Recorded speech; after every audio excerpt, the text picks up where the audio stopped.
Hola? What's the weather like where you are today? Sunny, rainy, cloudy? Comment below.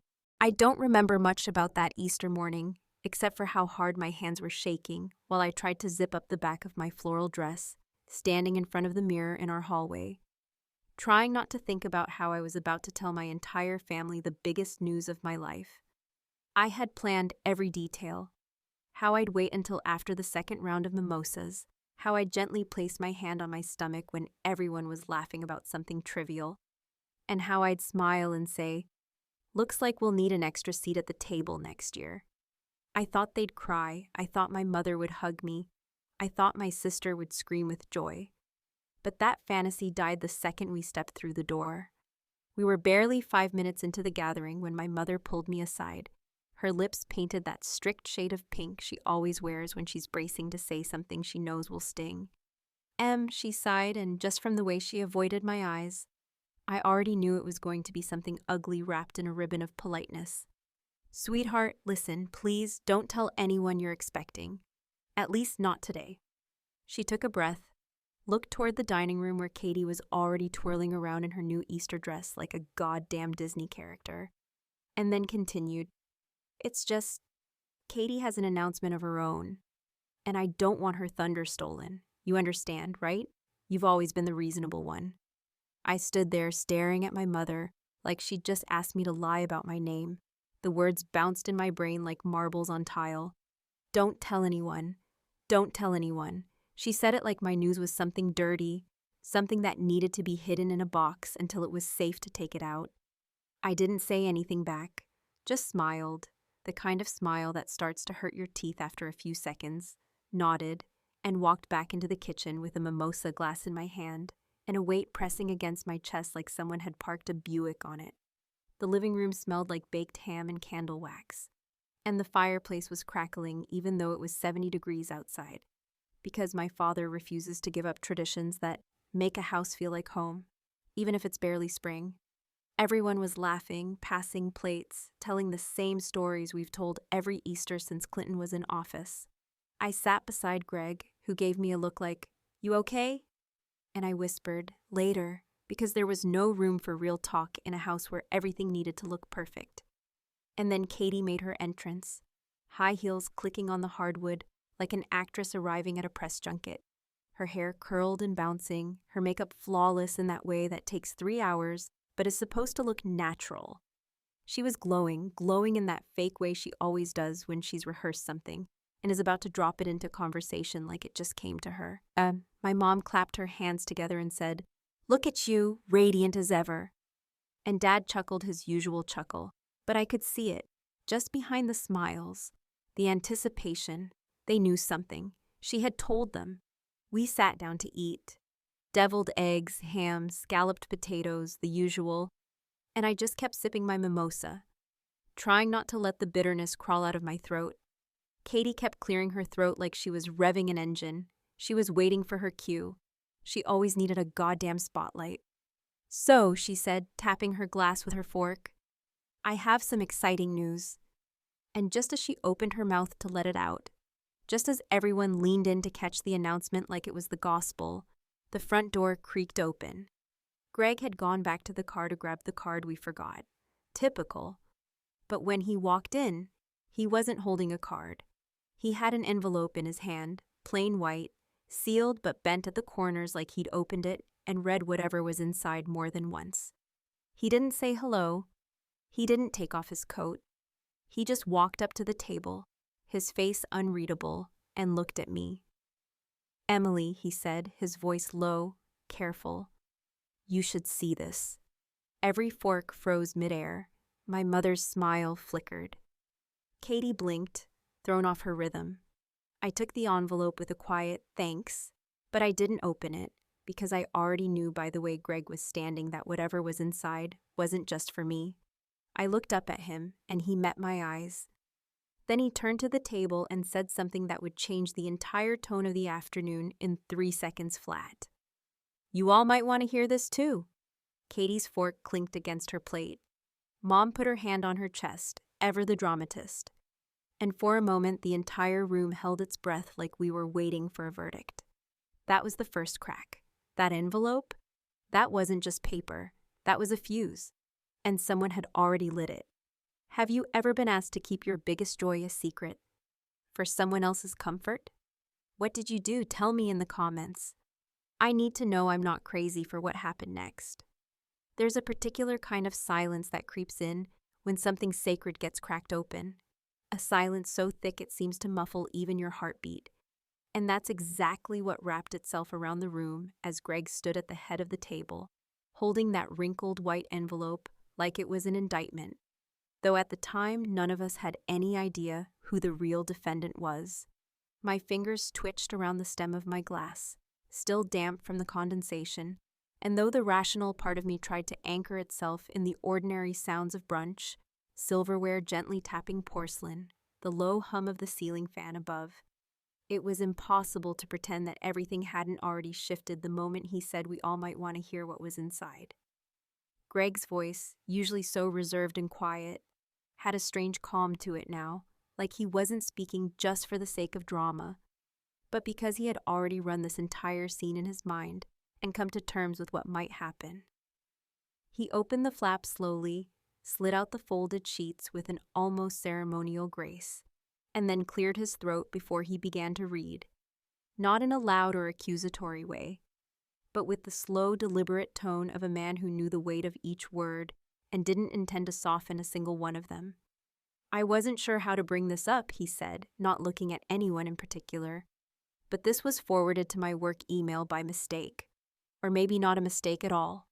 He paused, and then his eyes landed on Katie, who suddenly seemed far less composed than she had been a few moments ago when she was gearing up to make whatever announcement our mother had deemed more important than mine. It's from a firm out of Houston, Wendell and Price. It's addressed to a client's attorney, but someone copied the wrong email when sending out a summary of the case.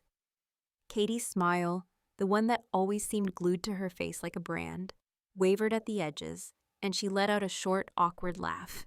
The kind you give when you think someone's pulling your leg, but deep down you're already scanning for the exits. Greg unfolded the letter fully now and began to read.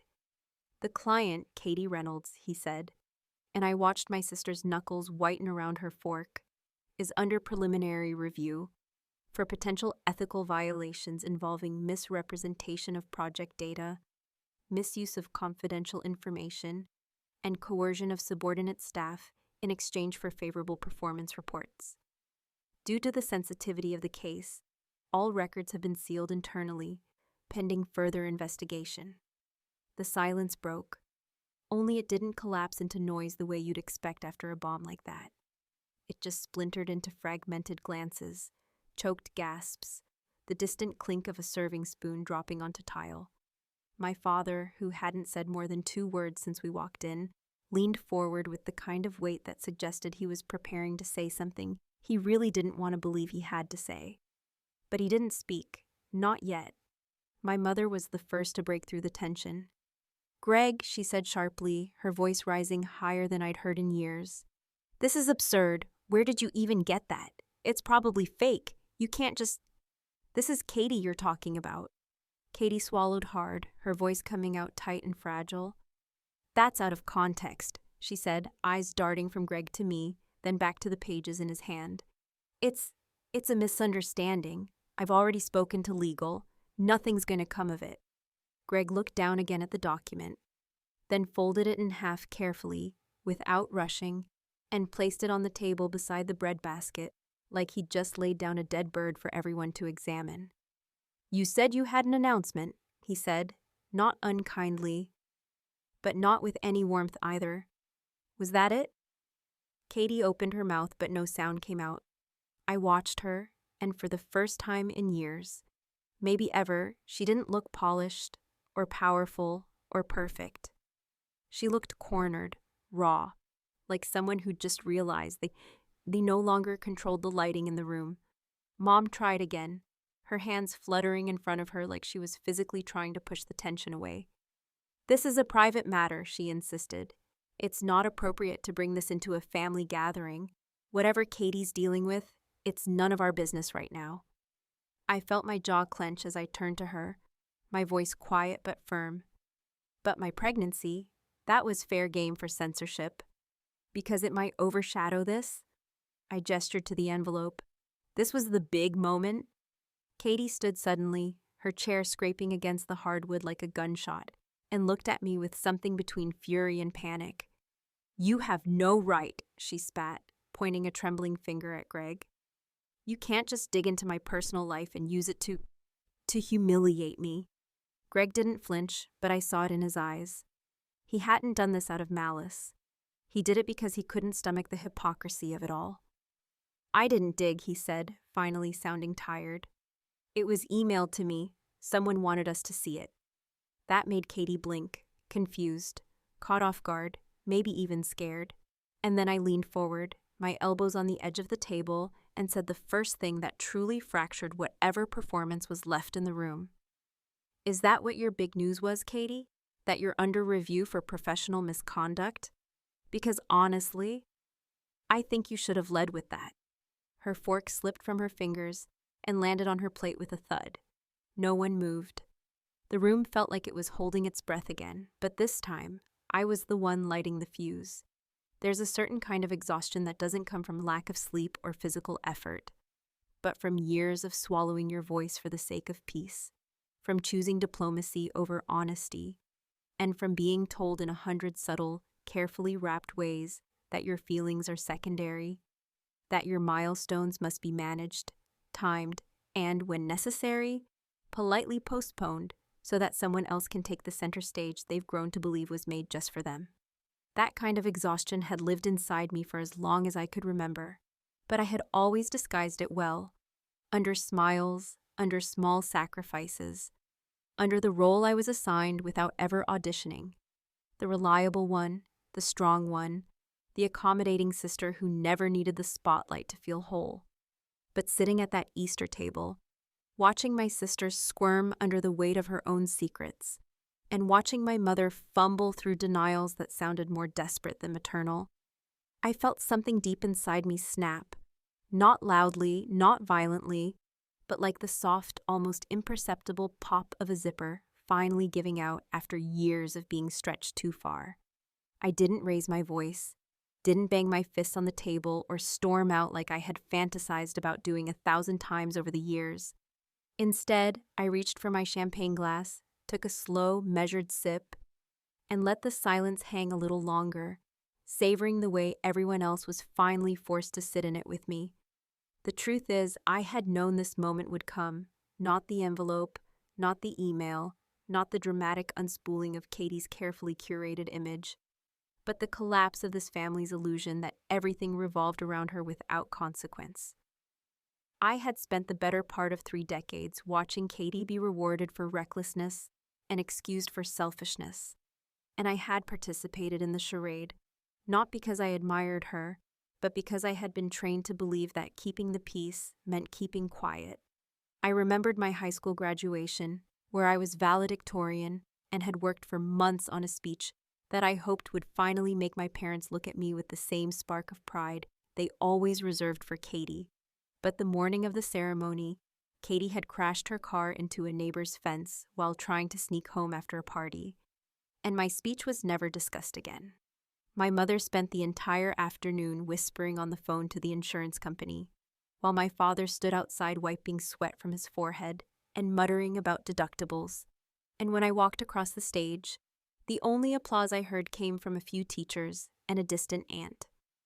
Later that night, my mother hugged me and said, "You were amazing today, honey. I'm sorry we were distracted. Katie's just going through a phase." Then came college, where I got into Northwestern, my dream school, on a partial scholarship, and called home shaking with excitement, only to be told that Katie had decided to move to Los Angeles to find herself. And they needed to help her with rent for a few months, which, as it turned out, meant my financial aid would have to stretch a little further. I didn't complain, didn't even let my voice shake.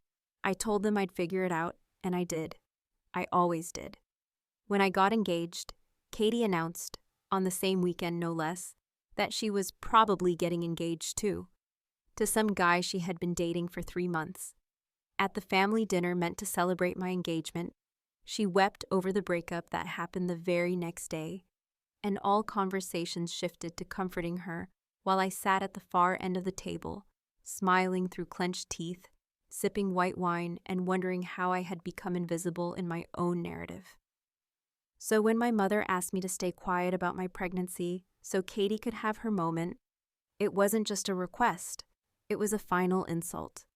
It was the culmination of every moment I had let slide, every time I had stepped aside, every year I had played the supporting role in my own life to protect Katie from ever feeling like second best.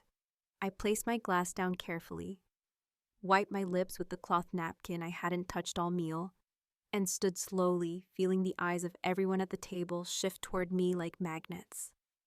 I was going to wait, I began, my voice steady, with none of the tremble I had expected, because I thought maybe this wasn't the right moment or the right place, or that maybe, once again, it would be easier for everyone if I just smiled and let the timing go. But then I remembered that I'm not just someone who waits for space. I deserve to take up space. My mother tried to interrupt a small Emily, escaping her lips, but I held up a hand, not with anger, but with finality. "I'm pregnant," I said, letting the words fall heavily, clearly, and with no apology. "We found out 6 weeks ago. We waited because we wanted to be sure, and because I thought telling you all together here would make it special. I thought it would make you happy." Katie stared at me, her mouth slightly open, her eyes already glassy. She didn't look jealous. She looked exposed. My father murmured, "Congratulations," almost automatically, but his eyes were still on Katie, as if waiting for her cue, like he always did. I looked at my mother, who seemed frozen between two expressions, one of guilt and one of indignation. "Were you planning to tell me you already knew about Katie's investigation?" I asked, more as a challenge than a question. Or was I supposed to smile through that, too? No one answered. Greg reached out and rested his hand on mine under the table, grounding me. And in that moment, I realized I wasn't angry anymore. I was just done. Because what no one at that table understood, what they never wanted to understand, was that I had never needed applause or drama or validation. I just needed acknowledgement. And in all these years, they had never really seen me, not because I wasn't shining, but because they were too busy shielding their eyes from the mess they didn't want to confront. And now the mess was sitting right there on the linen tablecloth, between the roasted carrots and the maple-glazed ham, with a name, a date, and a file number. Katie had always been the one with the secrets. I had just chosen not to keep mine hidden anymore.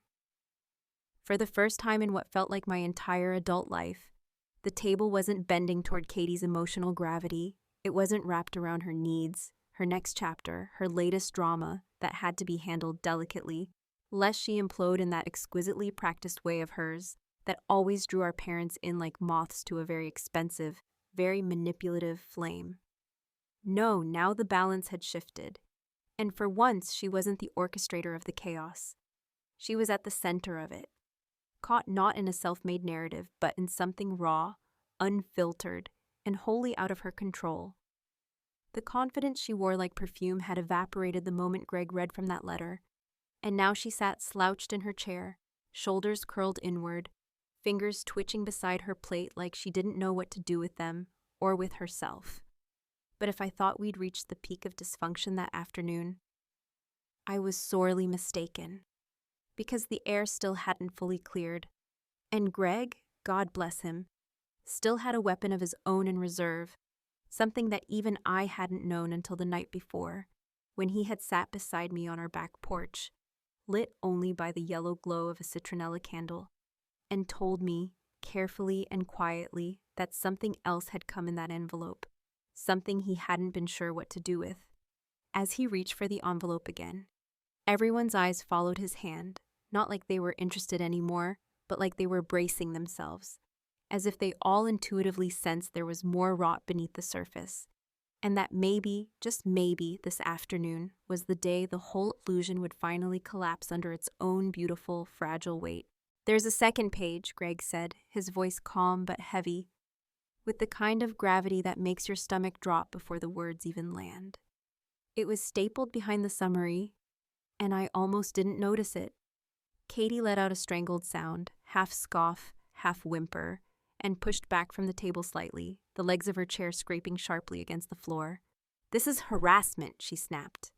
And though the sentence tried to land with authority, her voice cracked just enough to betray how badly she wanted it all to stop. My mother, whose hands had been folded in her lap with white-knuckled precision, finally broke her silence with a brittle kind of panic. "Greg, maybe that's enough," she said, her tone a mixture of command and plea. But Greg, to his credit, didn't flinch or back down. "No, Karen," he said, using her first name in a way that instantly shifted the temperature in the room. "I think it's about time we stop deciding what's enough based on who might get hurt." He unfolded the second page, thinner and less official looking than the first, printed in a simpler font and without the letterhead, but it held more power than anything else said that day. He looked around the table once, then read it out loud. "Re-DNA testing and private client request," he began, and even before he got to the second line, I saw my mother's face drain of all color, her eyes darting toward my father and then to Katie, who now looked like she had stopped breathing entirely.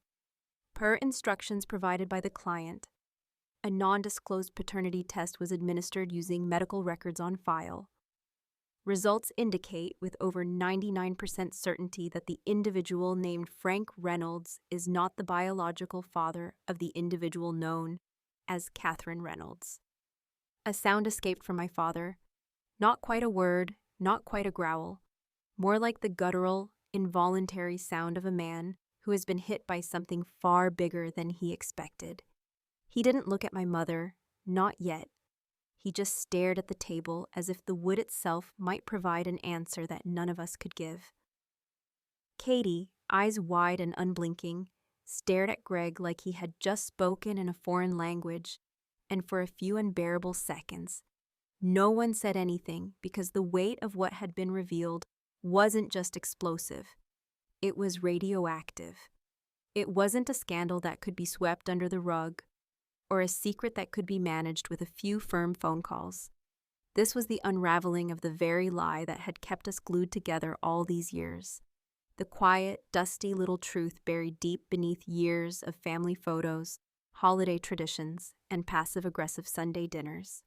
My mother stood slowly, almost mechanically, like every joint in her body ached under the weight of what she was about to say. "I didn't mean for it to come out this way," she said, which struck me as so ironic I almost laughed, because of course she didn't. People like her never mean for truth to show its face unless they can edit it first.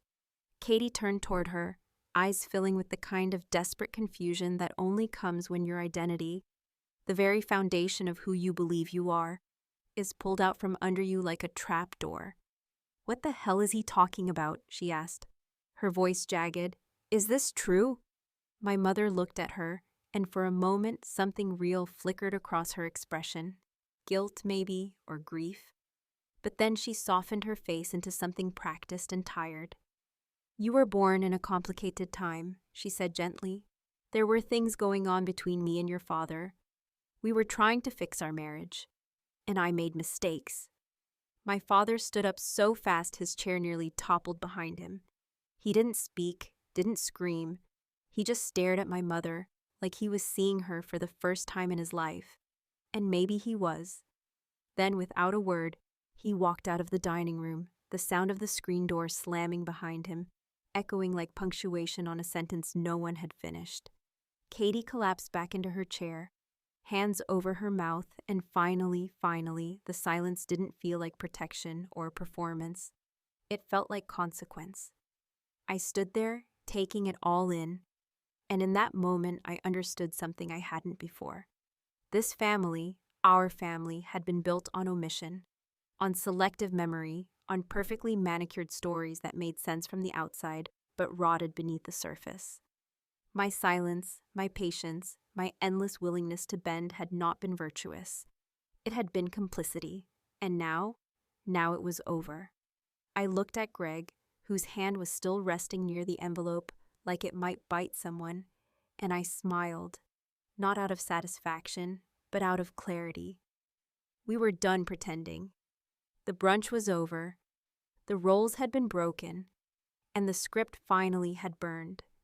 There's a particular kind of quiet that descends not after a storm has passed, but when you realize the storm isn't going anywhere. It has simply moved inside you, making a home among your ribs, your throat, the space behind your eyes. That was the kind of quiet that settled over the table in the minutes after my father walked out the door, after Katie stopped trying to demand answers, after my mother slumped back into her seat with the look of a woman who had just watched every defense she'd built over a lifetime crumble into dust before a jury that wasn't willing to pretend anymore. No one moved. No one touched their food. The smell of rosemary and brown sugar, once warm and welcoming, now clung to the air like perfume in a funeral home, sickly sweet and entirely out of place. Greg leaned toward me and whispered, "Do you want to go?" And for a second, I almost said yes, not because I was afraid or uncomfortable, but because there was something in the air that made me feel like we didn't belong there anymore, like we were standing inside a structure that had already collapsed, and we were just waiting for someone to admit it. But I shook my head. Not yet. I needed to look at them. My mother, my sister, this family that had demanded my silence for so many years. And I needed them to see that I wasn't going to be the one who disappeared quietly while everyone else figured out how to rearrange the story so they could live with themselves. Katie was the first to speak, and it wasn't the explosion I expected. Not a tantrum, not a breakdown, not even an accusation. Her voice was flat, almost childlike, as she stared down at the table and asked, "Did Dad know? All these years? Did he know I wasn't his?" My mother didn't answer right away. She pressed her fingers to her lips like she might keep the truth in by force, but eventually she dropped her hands and gave the smallest nod I've ever seen, barely perceptible but enough. "Not at first," she said, her voice hollow. "But I told him after you turned 10. He didn't want to believe it. We agreed not to talk about it. We agreed to raise you the same. We wanted to protect you." Katie laughed then, not a happy laugh, but a bitter, disbelieving one, like she was trying to expel something toxic from her lungs. "You didn't protect me," she said slowly. "You made me into someone I didn't even know. You made me believe I was chosen, special, worth all the attention, and now it turns out you were just making up for your guilt." The words landed hard, and I could tell they wounded my mother more than any accusation of infidelity ever could. Because for all her manipulations, for all her rigid control over our lives, I believe on some level she really did love us, but that love had always come with conditions. And now those conditions were laid bare for all to see. I stood then, slowly, and though my legs were steady, it felt like I was stepping away from something I had carried my entire life, a weight I hadn't even fully understood until I put it down. I looked at Katie, whose mascara had smudged beneath her eyes, her shoulders hunched not from guilt, but from the awful realization that her entire life had been built around a story someone else wrote for her. I felt something close to compassion, not because I forgave her, not yet, maybe not ever, but because I finally saw her for what she truly was, not the villain in my life, but the byproduct of someone else's shame. "I'm sorry you found out like this," I said, not with pity, but with something approaching sincerity. "But you don't get to rewrite everything now just because it hurts.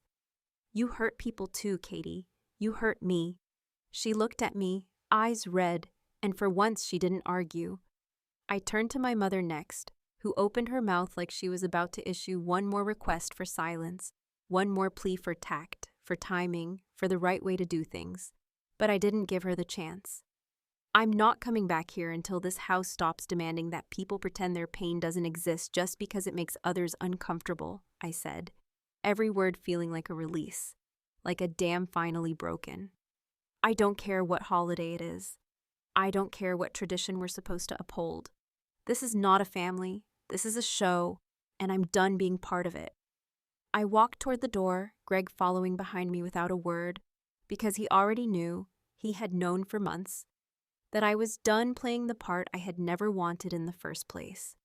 But just as my hand touched the doorknob, Katie's voice broke through the silence. She said, her voice small. Don't leave me alone in this.